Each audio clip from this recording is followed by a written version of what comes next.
Amém. Paz, igreja. Paz do Senhor, igreja.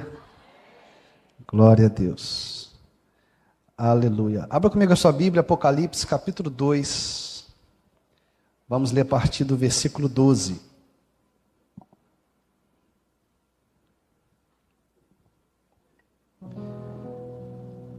Nós estamos ministrando uma série cujo tema é Quem tem ouvido, ouça. Quem tem ouvido aqui, diga amém. Quem tem ouvido, ouça o que o Espírito está falando à igreja nesses dias. Estamos estudando as 7 cartas que foram enviadas às igrejas do Apocalipse. Hoje vamos compartilhar um texto que fala sobre a terceira carta que foi enviada para uma igreja que estava em uma cidade chamada Pérgamo. Carta à igreja em Pérgamo. Estudando essa porção das Escrituras Sagradas, eu fiquei tão impactado e o Senhor tem falado tanta coisa que eu decidi dividir o estudo dessa carta em 2 partes. Então a gente começa hoje e terminamos no próximo domingo, tá? Essa carta que Jesus pediu para João escrever para a igreja em Pérgamo. A gente começa hoje e terminaremos na próxima semana. Quem achou, diga eu vou para o céu. Quem não achou pode dizer, me ajuda, pastor, que eu também quero ir para o céu. Vamos lá, Apocalipse capítulo 2, versículo 12, diz assim a palavra do Senhor. Ao anjo da igreja em Pérgamo, escreva: essas coisas diz aquele que tem a espada afiada de 2 gumes. Conheço o lugar onde você mora, que é o lugar onde está o trono de Satanás. Sei que você conserva o meu nome e não negou a fé que tem em mim. Mesmo nos dias de Antipas, minha testemunha, meu fiel, que foi morto na cidade de vocês, aí onde Satanás habita. Tenho, porém, contra você algumas coisas. Estão aí em seu meio os que sustentam a doutrina de Balaão, o qual ensinava Balaque a armar ciladas diante dos filhos de Israel, para que comessem coisas sacrificadas aos ídolos e praticassem prostituição. Além disso, estão também aí em seu meio os que seguem a doutrina dos nicolaítas. Portanto, arrependam-se, senão irei até aí sem demora e lutarei contra eles com a espada da minha boca. Quem tem ouvidos, ouça o que o Espírito diz às igrejas. Ao vencedor darei o maná escondido. Também lhe darei uma pedrinha branca, e sobre essa pedrinha um novo nome escrito, o qual ninguém conhece, exceto aquele que o recebe. Diga assim, uau! Que carta, irmãos? Essa carta promete. A exposição que a gente vai fazer hoje merece uma atenção redobrada da igreja. Sobretudo pela forma com que Jesus se refere à cidade onde essa igreja estava situada. Essa igreja a qual foi endereçada essa carta estava em uma cidade chamada Pérgamo. Diga Pérgamo. E Jesus fala algo muito forte sobre essa cidade. Ele diz o seguinte: nessa cidade está localizado o trono de Satanás. Meu Deus do céu. Meu Deus. Essa igreja estava em uma cidade onde Satanás havia estabelecido o seu trono. Em Pérgamo, segundo as palavras do próprio Jesus, era onde Satanás habitava, onde ele vivia. É evidente que Jesus não está falando que Satanás havia estabelecido o seu trono físico na cidade de Pérgamo. Ele está falando sobre questões espirituais. A cidade de Pérgamo era uma cidade que toda a sua cultura era voltada para a adoração de Satanás. E a gente vai estudar um pouquinho como que essa cultura se manifestava na prática, no dia a dia das pessoas que habitavam naquela cidade. Jesus está falando aqui sobre um princípio espiritual. Qual é o princípio espiritual que Jesus está nos ensinando? Governa quem é adorado. Diga assim, governa quem é adorado. Jesus estava falando que Satanás havia estabelecido seu trono naquela cidade, porque aquela cidade adorava Satanás com as suas práticas, e por isso Satanás estabeleceu um governo sobre aquelas pessoas. Governa quem é adorado, reina quem é adorado. Se você quiser que Deus governe, reine na sua vida, adore a Ele. Se você quiser que Deus governe, reine sobre a sua casa, adore a Ele na sua casa, que a sua casa seja um lugar de adoração ao único Deus, ao Deus Criador dos céus e da terra. Se na sua empresa você quiser que Deus reine sobre a sua empresa, adore ao Senhor, adore a Ele na sua empresa, porque reina quem é adorado. Não adianta, irmãos, a gente querer que Deus reine, governe sobre a nossa vida, sobre a nossa casa, sobre a nossa família, se nós não somos adoradores, se não adoramos a Ele. Aqui é um princípio espiritual. Reina quem é adorado. E é por isso que Jesus está falando, em Pérgamo, Satanás estabeleceu o seu trono. E a gente vai entender um pouquinho como que isso funcionava. É uma carta poderosa, tremenda, que tem muitas lições espirituais para nós. Não podemos nos esquecer do pano de fundo do que está acontecendo aqui. O apóstolo João estava na ilha de Patmos, exilado, não porque ele era um criminoso, mas porque ele foi fiel ao Senhor. Ele levou a sua fé até as últimas consequências.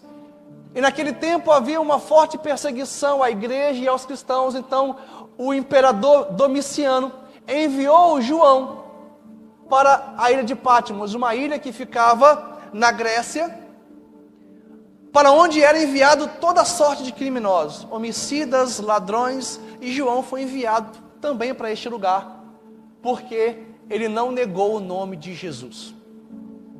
João estava longe da sua casa, da sua família, da igreja, de quem ele amava. Mas a palavra do Senhor vai dizer que João, na ilha de Patmos, foi achado em espírito. Diga assim, João foi achado em espírito. Isso aqui é muito interessante, porque não foi encontrado, irmãos, em João, incredulidade, sentimento de dúvida, amargura, ressentimento.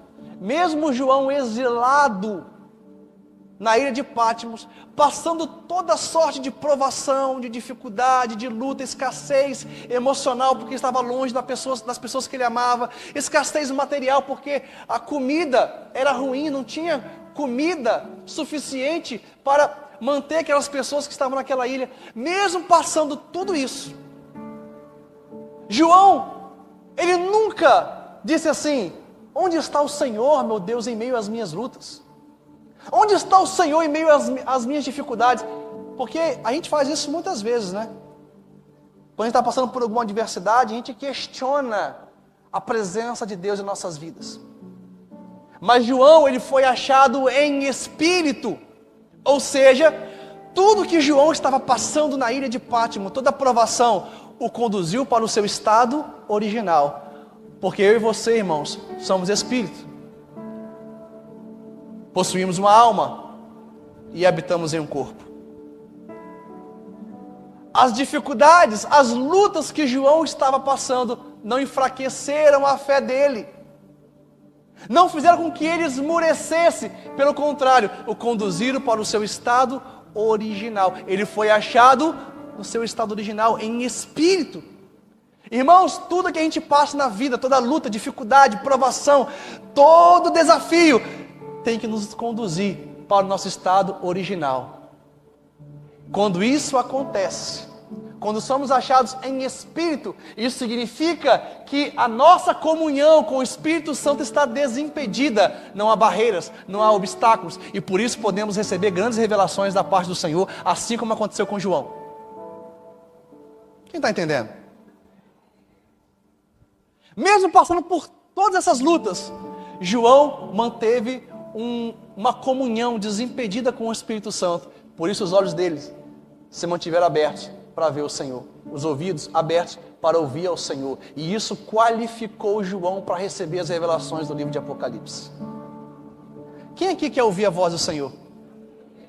Então mantenha uma comunhão desimpedida com o Senhor, que em meio às lutas, às dificuldades, não permita com que o diabo coloque obstáculo entre você e o Senhor. Porque é no momento de maior luta, dificuldade, é nesse momento que você pode se habilitar para receber grandes revelações do Senhor. João, ele foi achado em espírito. E por essa razão, ele estava pronto para receber as revelações que hoje são revelações muito importantes para a igreja. Então, esse é o pano de fundo. João, o apóstolo João, na ilha de Patmos, passando por luta, provação, mas com uma convicção inabalável no amor de Jesus por ele. Sabe o que me chama a atenção nessa história, irmãos? É que a luta que João estava passando não fez com que ele desqualificasse o amor de Deus por ele. Porque às vezes a gente pensa assim, a gente sente assim. Você está passando por alguma dificuldade e você acha que Deus não te ama mais. A gente não pode se esquecer que esse João foi o mesmo que se identificou no Evangelho de João, nas cartas de João, como discípulo amado de Jesus. Não foi Deus que disse que ele era o discípulo amado de Jesus. Não foi Jesus que disse que João era o discípulo amado. Foi ele mesmo que disse. João era tão resolvido em seu relacionamento com Jesus, que quando ele se apresenta nos textos que ele mesmo escreve, ele fala: eu sou o discípulo amado de Jesus. As lutas, as dificuldades que João passava não desqualificou o amor de Deus por ele. E assim nós temos que ser, irmãos. Não importa o que você esteja passando, não importa a luta, não permita com que o amor de Deus em seu coração diminua, ou que você desqualifique o amor de Deus por você. Ele continua te amando, não importa a circunstância, o momento que você está vivendo. Quantos podem dizer glória a Deus? Então a gente vai estudar um pouquinho sobre essa cidade de Pérgamo, onde estava situado, localizado o trono de Satanás. Vamos entender por que Jesus fala isso. A cidade de Pérgamo, irmãos, está diretamente conectado com a palavra pergaminho. Aqui é algo bacana. Naquela época, naquele tempo, havia uma biblioteca muito famosa que era a biblioteca de Alexandria, no Egito. E isso eu estou antes de Cristo. E o rei de Pérgamo era o rei Eumnes II. E ele tinha um sonho, ele tinha um objetivo. Ele queria ter a maior biblioteca do mundo antigo. Só que ele tinha um problema. Quando o rei do Egito ficou sabendo que o rei de Pérgamo queria ter a maior biblioteca do mundo antigo, superando a biblioteca de Alexandria, que ficava lá no Egito, o rei do Egito então proibiu que fossem enviados papiros para Pérgamo, porque a forma de escrita naquela época era em papiros.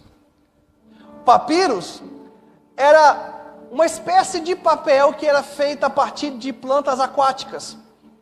E as plantas aquáticas eram de origem do Egito, da região da Palestina. Não tinha essa planta em Pérgamo. Diante desse obstáculo, diante desse desafio, o que o rei Eumnes fez? Ele decidiu criar, juntamente com os sábios de Pérgamo, as pessoas inteligentes de Pérgamo, ele decidiu criar o pergaminho. O pergaminho nasceu a partir de pele de animais. Ele pegou animais, sacrificou animais, da pele de animais ele alisava um processo de manufatura muito complexo, e ele criou o pergaminho. O pergaminho foi a forma mais importante de escrita até o advento da imprensa no século XV. Quem inventou a imprensa foi Gutenberg, na Alemanha, no século XV. E aí veio o papel, né? E a forma de escrita que temos hoje. Mas o pergaminho durou até o século XV. O pergaminho, irmãos, ele era muito mais resistente, mais durável do que o papiro. E olha que lição interessante que a história nos ensina. A história está nos ensinando algo poderoso aqui. Diante de um desafio, de um obstáculo do rei Eumênides, ele não retrocedeu, ele não parou, ele avançou. Ele tinha um objetivo, ele tinha um propósito, ele queria ter a maior biblioteca do mundo antigo. Então o que ele faz? Ele cria algo diferente para realizar o objetivo dele. E assim nós temos que ser, irmãos. Quando as limitações se apresentarem a você, não pare, avance. Deus vai te dar unção para você criar coisas novas, amém? Deus vai te dar criatividade para você criar coisas novas. Eu estou profetizando nessa manhã, amém? Se você quiser receber, levante sua mão que eu estou profetizando. Deus vai te dar sabedoria, inteligência para você criar e não imitar. Amém? Pode aplaudir o Senhor com fé. Existe unção. Irmãos, olha só, olha o que eu vou te falar. Nós como igreja, nós não precisamos copiar o mundo. Eu tenho pavor quando eu vejo a igreja copiando o mundo. Nós temos o Espírito Santo. Nós não precisamos copiar o mundo. A gente tem que impactar o mundo, influenciar o mundo. Nós temos que mudar o mundo, mudar o contexto social que estamos inseridos, não ficar imitando.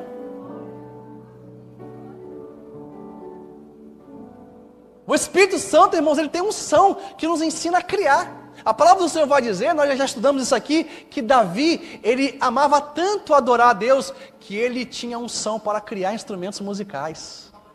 Ele criava, irmãos. Porque ele tinha unção de Deus. Eu estou liberando isso sobre a sua vida. Deus vai te dar inteligência, novos negócios, aquilo que ninguém viu, você vai ver nesse ano, em nome de Jesus, amém? Você vai ver, porque Deus vai liberar unção sobre a sua vida, e você vai criar, você não vai copiar, coisas novas o Senhor vai te dar nesse ano, amém? A gente tem que crer nisso, irmãos. Nós servimos ao Deus que criou os céus e a terra. Aleluia! Então olha que lição interessante que a história nos dá. E aí o rei Eumênides criou uma biblioteca com mais de 200 mil obras. O povo de Pérgamo era um povo que estudava, que tinha apreço pela literatura. Lá em Pérgamo tinha também um teatro helênico com capacidade para mais de 10 mil pessoas. Eu pesquisei no Google esse teatro, era o teatro mais inclinado daquele tempo. Quem que conhece o estádio de futebol La Bombonera, na Argentina? Vocês lembram como que é inclinado aquele estádio? Esse teatro helênico era dessa forma, bem inclinado. Normalmente não se fazia teatros dessa forma, mas em Pérgamo tinha essa inovação. No entanto, irmãos, a cidade de Pérgamo não era conhecida pelo fato de ser uma cidade que amava a literatura, amava o conhecimento, não era conhecida por uma cidade com natureza propriamente comercial, né? Fazia exportação, importação. Essa não era a marca da cidade de Pérgamo. A marca da cidade de Pérgamo é porque Pérgamo tinha uma diversidade de templos, com uma variedade de deuses que as pessoas poderiam escolher para adorar. Essa era a marca da cidade de Pérgamo. Havia ali um menu de templos e deuses para as pessoas escolherem a quem iria adorar. Essa era a marca dessa cidade. E aí a gente começa a entender um pouquinho por que Jesus disse que ali estava localizado o trono de Satanás. Só para você ter uma ideia, em Pérgamo, ali tinha o templo de Zeus.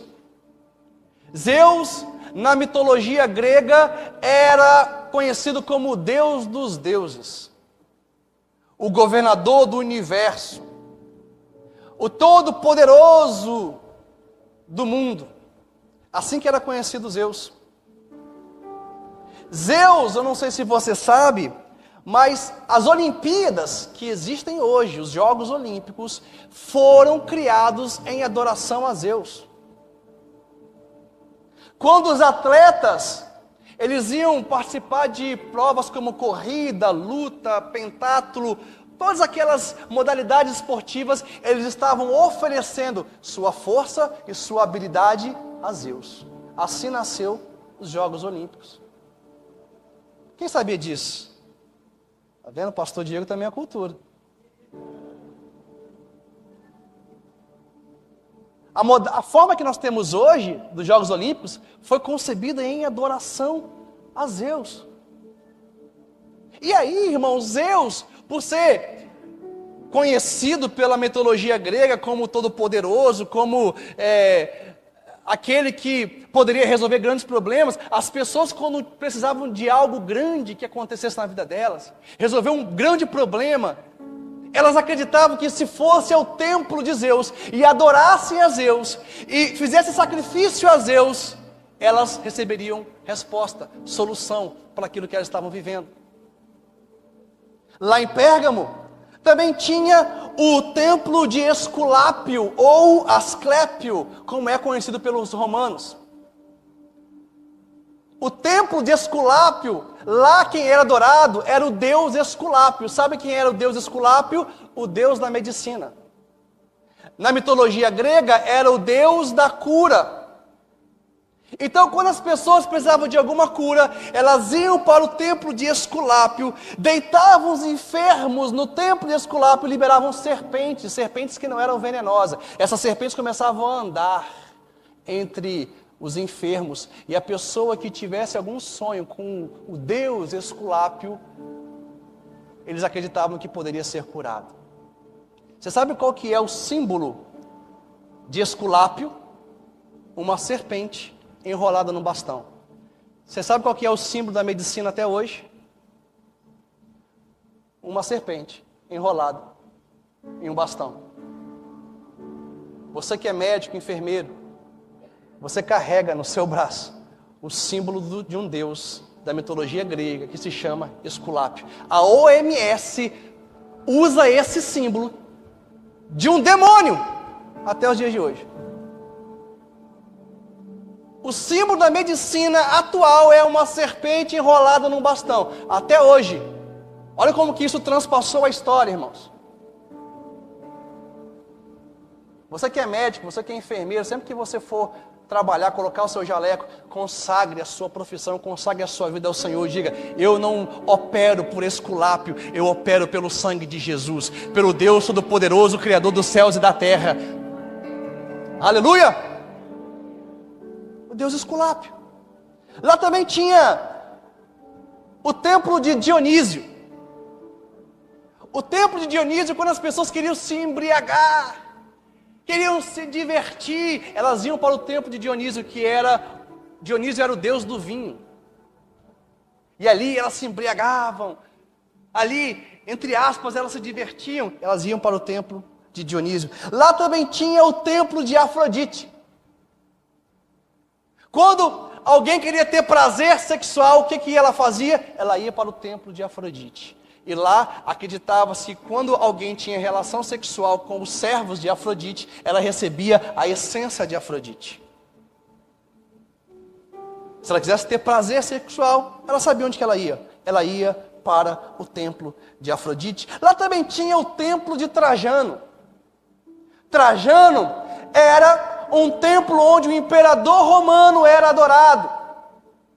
Então, se a pessoa quisesse ficar bem na fita com o imperador romano, ela ia para o templo de Trajano e oferecia adoração ao imperador da época. Lá também tinha o culto à deusa Deméter.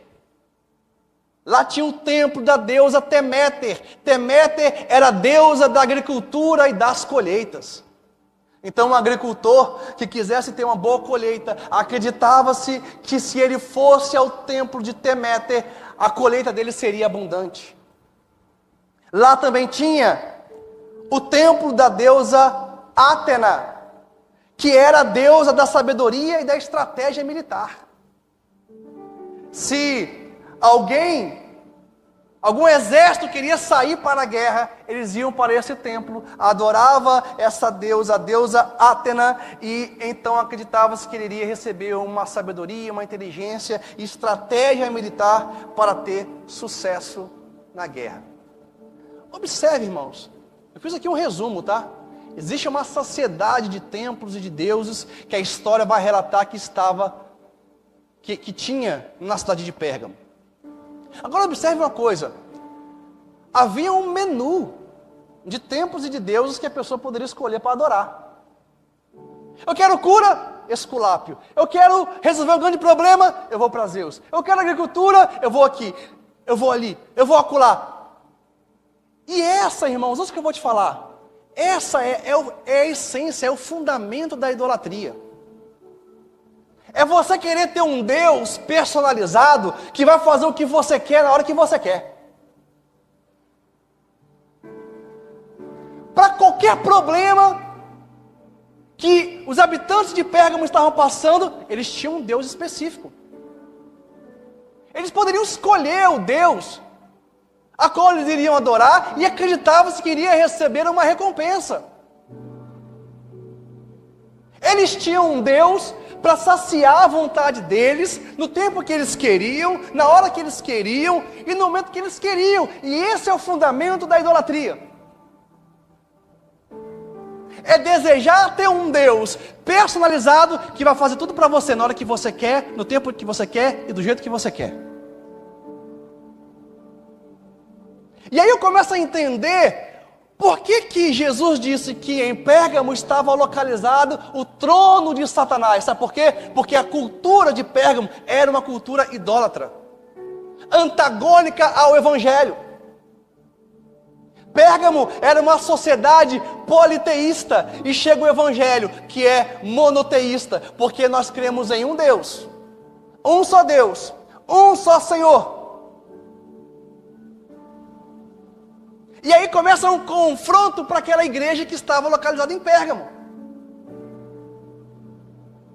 E nós precisamos entender isso, irmãos. Ouça o que eu vou te dizer. A forma mais eficaz de você combater na sua vida todo tipo de idolatria é você buscar em todo tempo, não a sua vontade, mas a vontade de Deus. Porque tem muitas pessoas que são idólatras de si mesmas. Elas querem que tudo aconteça do jeito dela, da forma dela, na hora dela, da forma que ela quer, idólatra de si mesmo. Às vezes você não adora um santo, como tem um monte aí da igreja católica. Às vezes você não adora em templos deuses estranhos. Às vezes você não tem uma imagem na sua casa, mas você é um idólatra de si mesmo. Porque você quer que tudo aconteça do seu jeito, da sua forma, você não aceita ser contrariado, tudo é a sua maneira, tudo tem que ser do jeito que você pensou, planejou, e você quer que Deus seja um Deus personalizado. Desculpa o que eu vou te falar, mas você não tem um Deus, você tem um amigo imaginário. Alguém que você criou na sua cabeça, que vai aceitar você do jeito que você é, e que vai fazer tudo o que você quer, da forma que você quer. Jesus, quando ele estava no jardim do Getsemane, próximo de ser crucificado, ele começa a suar gotas de sangue. Jesus sabia que Deus tinha poder para passar o cálice dele, para cumprir o propósito na humanidade de uma outra forma, sem que ele tivesse que passar pela cruz. Mas sabe o que Jesus fala? Pai, se for possível, passe-me esse cálice, mas que todavia seja feita a sua vontade. Em outras palavras, Jesus estava dizendo o seguinte: eu sei que o Senhor tem uma resposta para o que eu estou vivendo, e eu quero a sua resposta. Eu sei que o Senhor tem poder para mudar essa circunstância que eu estou vivendo agora, mas eu quero a sua resposta, não a minha. Irmãos, o nosso Deus tem poder para curar, para sarar, para libertar. O nosso Deus tem poder para fazer você prosperar. Nós não precisamos de adorar vários deuses, como a mitologia grega adorava. Nós temos um só Deus, um só Senhor, que pode fazer todas as coisas na nossa vida. Agora ouça, o grande lance é: Senhor, qual é a resposta que o Senhor tem para esse momento que eu estou vivendo? Porque é assim, irmãos, o nosso Deus tem poder de curar, mas se Ele não te curar, sabe de uma coisa, Ele vai te dar força para você passar por essa situação dando glória a Ele. Ele tem poder para te restaurar, mas se Ele não te restaurar, enquanto Ele não te restaura, Ele vai te dar graça para você passar pelo que você está passando, honrando o nome dEle. Nós não somos idólatras. Nós cremos em Deus, submetemos a nossa vida a Deus, o governo da nossa vida está nas mãos do Senhor. Nós fomos comprados por Jesus, vivemos para agradá-lo, para exaltá-lo, e as respostas nós esperamos que venham da boca dele, amém? Nós esperamos as respostas que vêm da boca do Senhor. Olha o que a palavra de Deus vai dizer, Hebreus capítulo 4, versículo 12: porque a palavra de Deus é viva, eficaz e mais cortante do que qualquer espada de dois gumes, e penetra até o ponto de dividir alma e espírito, juntas e medulas, e é apta para julgar os pensamentos, propósitos do coração. Versículo 13: e não há criatura que não seja manifesta na sua presença, pelo contrário, todas as coisas estão descobertas e expostas aos olhos daquele a quem temos de prestar contas.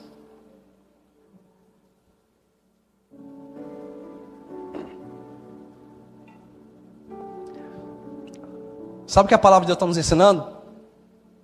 Que a palavra que sai da boca de Deus é tão poderosa que ela toca na nossa alma, ela toca no nosso espírito, ela toca no nosso coração, ela toca nos nossos pensamentos, ela toca em juntas e medulas.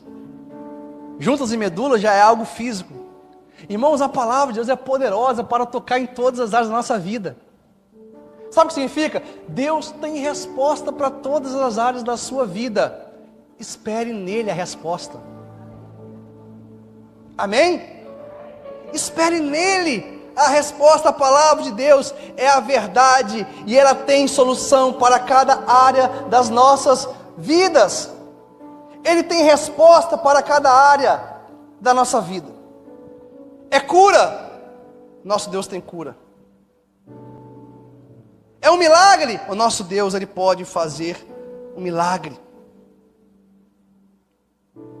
Cabe a nós rejeitarmos toda a idolatria, principalmente sermos idólatras de nós mesmos e confiarmos na resposta que vem da boca do Senhor. É por essa razão, irmãos, que em Pérgamo estava localizado o trono de Satanás, porque era uma cidade idólatra, uma cultura voltada à adoração de Satanás. Eu gosto muito, meus irmãos, de um texto que foi recitado por Jesus, uma oração que Tomé fez. Tomé pediu para Jesus mostrar a ele qual era o caminho que ele deveria seguir. E Jesus disse o seguinte: Tomé, eu sou o caminho, a verdade e a vida. Diga assim: Jesus é o caminho, a verdade e a vida. Você sabe qual é a grande revelação desse texto? É que entre o caminho e a vida tem uma verdade. Diga assim: entre o caminho e a vida tem uma verdade. Não adianta você trilhar o caminho da mentira, você vai chegar na morte. Entre o caminho e a vida tem uma verdade. Se você quiser chegar na vida, se você quiser ter vida, a vida que Deus dá, você precisa trilhar esse caminho por Jesus. Ele é a verdade. A palavra de Deus, meus irmãos, é a verdade que nos conduz ao Pai, é a verdade que nos conduz ao trono do Senhor. Agora, se a gente for pensar, onde está localizado hoje o trono de Satanás? Onde está localizado hoje? Porque o trono de Satanás, irmãos, ele está localizado hoje em um lugar. E não é um lugar físico, não é uma cidade. O que se assemelha ao que acontecia em Pérgamo são as várias ideologias que tem nos dias de hoje. Sabe onde o trono de Satanás está hoje? Nas ideologias. Porque as ideologias era como acontecia no tempo de Pérgamo. Eu vou para Zeus, eu vou para Esculápio, eu vou para a deusa da agricultura, a deusa da guerra. Aquilo que eles queriam, eles buscavam em um templo, em um Deus específico. Hoje, tudo que as pessoas querem, elas buscam na ideologia. Então tem ideologias para tudo quanto é tipo. E a principal ideologia dos dias de hoje são as ideologias que têm acabado com a humanidade, que é a ideologia de gênero. Você sabia que a ideologia de gênero não é coisa atual, moderna, é coisa antiga? Quando Adão e Eva estavam no jardim, a serpente falou assim para eles: se você comer da árvore do conhecimento do bem e do mal, você vai ser como Deus. Sabe o que é isso? Transição de gênero. Você vai deixar de ser homem, você vai ser como Deus. Aí que nasceu a ideologia de gênero, irmão. Mude o seu gênero, Adão e Eva. Deus sabe que se você comer do fruto da árvore do conhecimento do mal, você será como Deus. É a proposta de uma transição de gênero. Deixe de ser homem, se torne Deus. E a gente sabe que essa ideologia trouxe morte para Adão e Eva, trouxe morte para a humanidade. E nós até hoje sofremos as consequências da desobediência de Adão e Eva no Éden.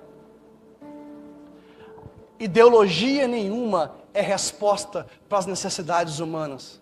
Ouça o que eu vou te falar. Jesus, irmãos, não é uma ideologia. Jesus, ele é a verdade. É a verdade que nos cura, que nos sara, que nos liberta. É a verdade que nos conduz à vida. O trono do diabo hoje está nas ideologias. Eu sou o que eu sinto. Não, irmão, você não é o que você sente. Você é o que Deus criou você para ser. Você pode não estar vivendo isso, mas você é aquilo que Deus criou você para ser. Você não é o que você sente.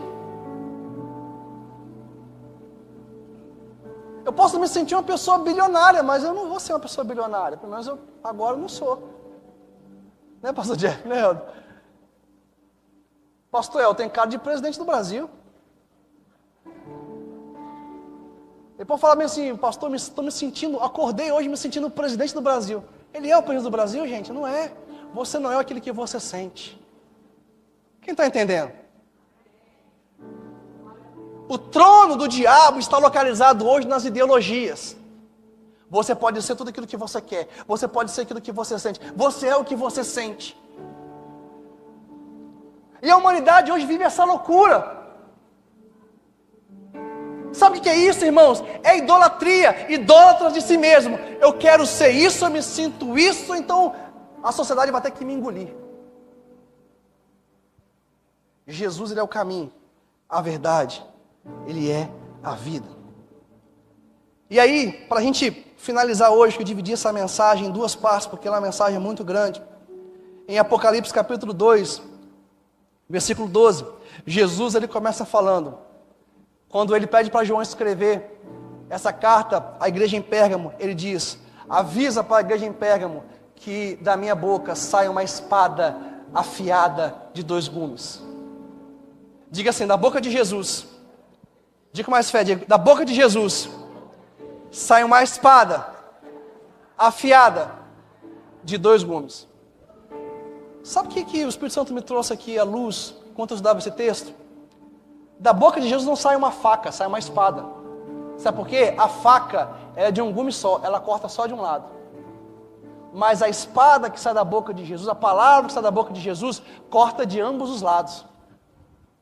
Corta do lado do rico, do lado do pobre. Corta do lado do justo, do lado do ímpio.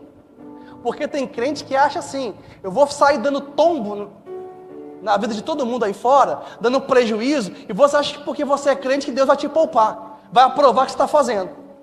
Irmãos, Deus não está do seu lado, Deus está do lado dele. Cabe a você estar do lado de Deus. Não acho que você é crente, porque você vem para a igreja todo domingo, que tudo que você fizer lá fora, Deus vai aprovar. Às vezes Deus vai provar o ímpio e vai te reprovar. Porque a espada que sai da boca de Jesus, a palavra de Deus é de 2 gumes, ela corta de ambos os lados. E me chama a atenção em relação a isso, um episódio que aconteceu. Lá no livro de Reis, vai contar de 2 mulheres que moravam na mesma casa, elas tinham um bebê pequeno. Cada um tinha um bebê pequeno. E uma se deitou sobre o bebê enquanto dormia, matou a criança. Ela foi, pegou a criança e trocou com a outra mãe que estava com o bebê vivo. Quando a mãe acordou, ela olhou para a criança morta no seu braço e falou: não, essa criança não é minha. Ela trocou as crianças. A criança dela morreu de madrugada, ela trocou. Não, esse é o seu. E aí começou uma confusão. A mulher que estava com o bebê morto, que foi trocado, foi até Salomão, levou a questão a Salomão. Como você lembra dessa história? Levou para Salomão a questão. O que Salomão faz? Traga-me a espada. Traga-me uma espada. Sabe por quê, irmãos? A espada é critério de justiça. A espada, ela é padrão de justiça. Salomão não falou, traz uma faca, não. Porque a faca, irmãos, é tendenciosa, corta de um lado só. A faca é parcial. Mas a espada, que é a palavra de Deus, não. Corta de ambos os lados. É padrão de justiça. A espada, que é a palavra de Deus, não é tendenciosa. Aí, trouxeram a espada para Salomão. Salomão falou assim, vamos fazer o seguinte, já que vocês estão nesse conflito aí, eu vou matar a criança que está viva, vou dividir, vou dar para as 2, uma parte para cada uma. A mãe verdadeira, diante daquela situação, falou, não, pelo amor de Deus, deixa a criança viva. Não mate a criança, deixa ela viva. Aí a mãe falsa, a mãe mentirosa, falou assim, tá bom, Salomão, pode cortar mesmo. Se a gente não se entende, que fica uma parte para ela, uma parte para mim. Salomão, através desse padrão de justiça, que foi a espada que ele usou, ele falou, pode dar a criança para essa mãe aqui, porque ela é a mãe verdadeira, porque ela ama a criança, ela está poupando o seu filho. Padrão de justiça. A espada, irmãos, é padrão de justiça. A espada, que é a palavra de Deus, revela a justiça de Deus. Tem pessoas, olha o que eu vou te falar, não estabeleça na sua vida padrão de faca, de ser tendencioso. Aprenda a olhar para os 2 lados da situação, da história. Porque sempre tem 2 lados. Amém, pastor Elton? Sempre tem 2 lados. Tem esposa no casamento que só olha para o lado dela, o padrão dela é de faca, não é de espada, não é de justiça. Ah, mas ele não faz isso que eu quero. Ah, mas meu esposo não me ama. Mas o meu esposo, padrão de faca, só olha o lado dela. Outra vez eu vi uma pesquisa, uma entrevista na verdade, o cara parava na frente da mulher e perguntava assim para ela, o assunto era casamento. Aí ela toda, esperando que ia fazer uma pergunta, queria massagear o ego dela, aí o cara falou bem assim, você é casada? Ela, sou. O seu marido é feliz no casamento? Ela achou que o entrevistador ia perguntar se ela estava feliz no casamento. Porque é isso que muitas vezes a gente espera, né? Que as pessoas olhem para a nossa dor, para o nosso sentimento, para aquilo que a gente está vivendo, os nossos desafios. O eu o tempo todo. Ele está feliz no casamento. Ela engasgou, ela não soube responder. Ela levantou e foi embora da entrevista. Ela ficou com raiva, sabe por quê? O padrão que ela havia estabelecido no casamento dela era um padrão de faca, não de justiça, não de espada. Ela só olhava para o lado dela, para a dor dela, para a história dela, para o sentimento dela. Ouça o que eu vou te falar, igreja, não estabeleça padrão de faca na sua vida, na sua história. Aprenda a estabelecer o padrão da palavra de Deus. A palavra de Deus é justiça, corta de ambos os lados, não é tendenciosa. Olha sempre os 2 lados da história. Jesus está falando, da minha boca sai uma espada de 2 gumes.